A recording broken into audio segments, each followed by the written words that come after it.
দেখিলে শুনিলে আকৌ চাওক শুনক আৰু অনুভৱ কৰক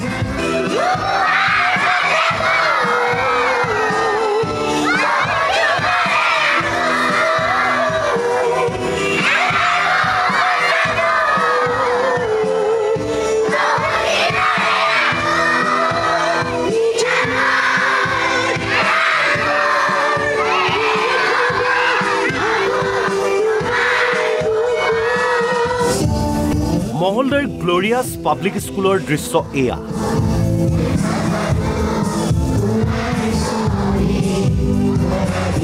18 নৱেম্বৰত জুবিন গাৰ্গৰ জন্মদিন ৰাজ্যজুৰি জন্মদিন উদযাপনৰ মহা আয়োজন বহু ঠাইত দেওবাৰৰ পৰাই জন্মদিন পালন গান ছবি গছপুলি ৰোপণেৰে জন্মদিন পালন প্ৰাণৰ শিল্পীগৰাকীবিহীন এয়া প্ৰথমটো জন্মদিন সামগ্ৰিকভাৱে এয়া 53 সংখ্যক জন্মদিন জীয়াই থাকোঁতে তেওঁ যিদৰে জন্মদিন উদযাপন কৰিছিল তেওঁবিহীন জন্মদিনটো সেইদৰেই উদযাপন কৰিব অনুৰাগীয়ে ৰাজ্যবাসীয়ে এয়া মঙলদৈৰ দৃশ্য প্ৰাণৰ শিল্পীগৰাকীৰ স্মৃতি যুগমীয়া কৰি ৰখাৰ এক অভিনৱ প্ৰচেষ্টা মঙলদৈৰ মিজানুৰ ৰহমান নামৰ যুৱকজনৰ জুবিন গাৰ্গক অনুৰাগীয়ে শ্ৰদ্ধা জনোৱা ফুলবোৰ গীটাৰত বিশেষ ধৰণেৰে সংৰক্ষণ কৰিছে তেওঁ মঙলদৈৰ গ্লোৰিয়াছ পাব্লিক স্কুলৰ বাৰ্ষিক অনুষ্ঠানত জুবিন গাৰ্গৰ সতীৰ্থ ৰাজা বৰুৱা আৰু জয়ন্ত কাকতিয়ে উন্মোচন কৰে এই গীটাৰখন গীতে মাতে মুখৰিত হৈ পৰে বিদ্যালয়খন ইফালে সোণাপুৰৰ দৃশ্য এয়া জুবিন ক্ষেত্ৰত ৰাজ্যৰ এগৰাকী যশস্বী যুৱ চিত্ৰশিল্পী নীলিম মহন্তৰ হাতৰ পৰশত প্ৰাণ পাই উঠিল প্ৰাণৰ শিল্পীগৰাকীৰ এখন বিশেষ চিত্ৰ জিৰণি শীৰ্ষক এই বিশেষ চিত্ৰখনিয়ে এতিয়া দৃষ্টি আকৰ্ষণ কৰিছে অনুৰাগীৰ জুবিন ক্ষেত্ৰৰ সমীপতেই 12 বছৰ পূৰ্বে শিল এচটাত লোৱা জিৰণিৰ দৃশ্য সজীৱ ৰূপত তুলি ধৰাৰ প্ৰয়াস নীলিম মহন্তৰ ইফালে জুবিন ক্ষেত্ৰলৈ অজস্ৰ লোকৰ আগমন ঘটিয়ে আছে উপজা দিনৰ প্ৰাক্ষণত এইদৰে জীপাল হৈ পৰিল জুবিন ক্ষেত্ৰ সজাই পৰাই তোলা হৈছে সোণাপুৰৰ এই স্থান ভিৰ কৰিছে অজস্ৰ অনুৰাগীয়ে প্ৰাণৰ শিল্পীগৰাকীলৈ জনাইছে শ্ৰদ্ধাঞ্জলি জুবিনদা বিহীন মানে আমি ক'ব নোৱাৰো কেনেকুৱা ভাষা আমাৰ মানে জুবিনৰ কাৰণে আমি আমাৰ জান আৰু প্ৰাণৰ শিল্পী আমাৰ তেওঁৰ বিহীন আমি থাকিব পৰা নাই আমি ইফালে গুৰেশ্বৰতো জুবিনবিহীন প্ৰথমটো জন্মদিন পালন কৰিব অনুৰাগীয়ে গুৰেশ্বৰৰ ভোলা বটাবাৰীতো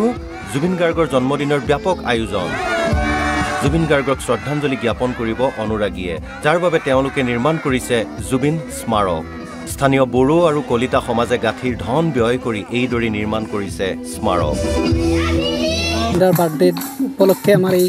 ভোলা বটাবাৰী জন কল্যাণ সংঘৰ উদ্যোগত এই জুবিনদাৰ স্মাৰক এটা নিৰ্মাণ কৰি আছোঁ আমি বৰ্তমানলৈকে কামখিনি সম্পূৰ্ণ হোৱা নাই কৰি আছোঁ 18 তাৰিখে আমাৰ শ্ৰদ্ধাঞ্জলিৰ লগতে তেখেতৰ যোনটো এইটো স্মাৰক উন্মোচনী হ'ব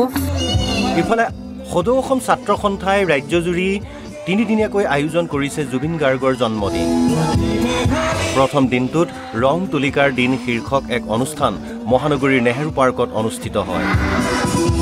তৰুণ প্ৰজন্মৰ চিত্ৰশিল্পৰ শিক্ষাৰ্থীৰ হাতৰ পৰশত প্ৰাণ পাই উঠে জুবিনৰ ছবি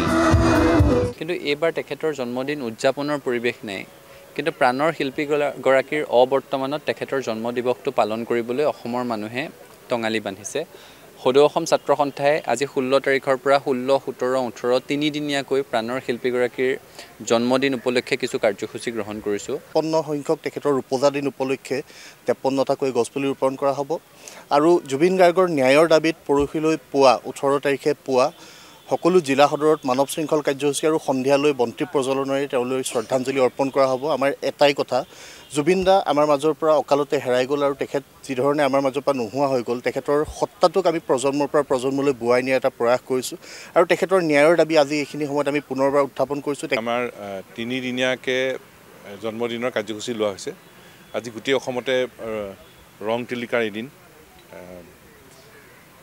কাইলৈ 53 জোপা বৃক্ষৰোপণ গছপুলি ৰোৱা হ'ব প্ৰত্যেকখন জিলাত আৰু জন্মদিনৰ দিনটোত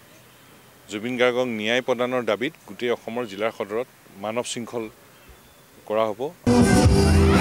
এইদৰে এতিয়া প্ৰাণৰ শিল্পীগৰাকীৰ জন্মদিনৰ চলিছে আয়োজন।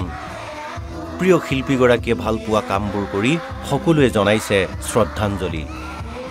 Bureau report, Assam live 24।